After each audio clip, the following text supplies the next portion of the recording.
Ndugu zangu, leo tena nimekuja kumionyesha hapa baada ya kufanya yale watu ambao wameyatoa maoni yao na wakafanikisha malengo yao.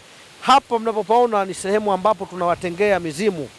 Hapa tunaletea sadaka yao ni hii, na walikula damu na mtu akafanikiwa katika maisha yake.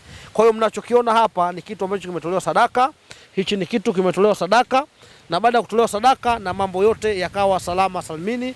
Kwa hiyo ndugu zangu, hakuna kipato au mafanikio bila kutoa sadaka, na lazima ufanye kitu kinachoitwa amini ama maagano. Unapokula maagano na ngome ya mizimu, ama unapokula maagano vile vile na ufalme ambao uliokuwa nao katika mafanikio, basi wewe lazima ufanikiwe. Haya ni maagano watu walikula. Huyu ni nyota yake ilitaka mnyama huyu ama kiumbe hichi au ndege huyu, alivyofanikishwa malengo yake ndipo akafanikiwa, akajaleta shukrani. Hii unaitoa kabla ya mafanikio, yani mizimu inakwambia wewe kwa ufalme wako upate hiki. Kwa hiyo hapa tuliletea sadaka yao, yule bwana akafanikiwa, akaondoka na alichokihitaji, mali yake akaipata kama vilivyo. Na kuna nyingine vile vile ilikuwa ni huku upande huu. Ndugu yangu, nataka nikwambie, huyu naye alikuwa ni ndugu yake, alikuwa akapotea muda mrefu, yani msukule.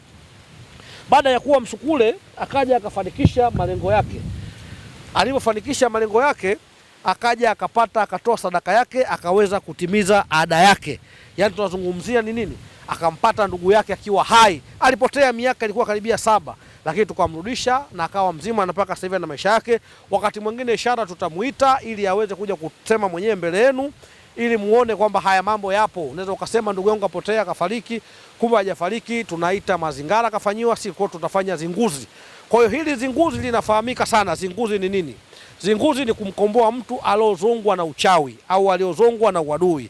Ndio. Kwa hiyo karibuni ndugu zangu, msiseme ndugu zenu umepotea, msilalamike hatuelewani na familia yetu. Kwa nini hatuelewani? Mjue kuna uadui ndani ya familia. Njoeni muweze kutuliza familia yako, baba, mama, dada, kaka. Karibu sana kwa Dr. Simbambili, nguvu ya maono. Utapata kisomo na dua yake. Asalamu alaikum warahmatullahi wabarakatuh ndugu zangu.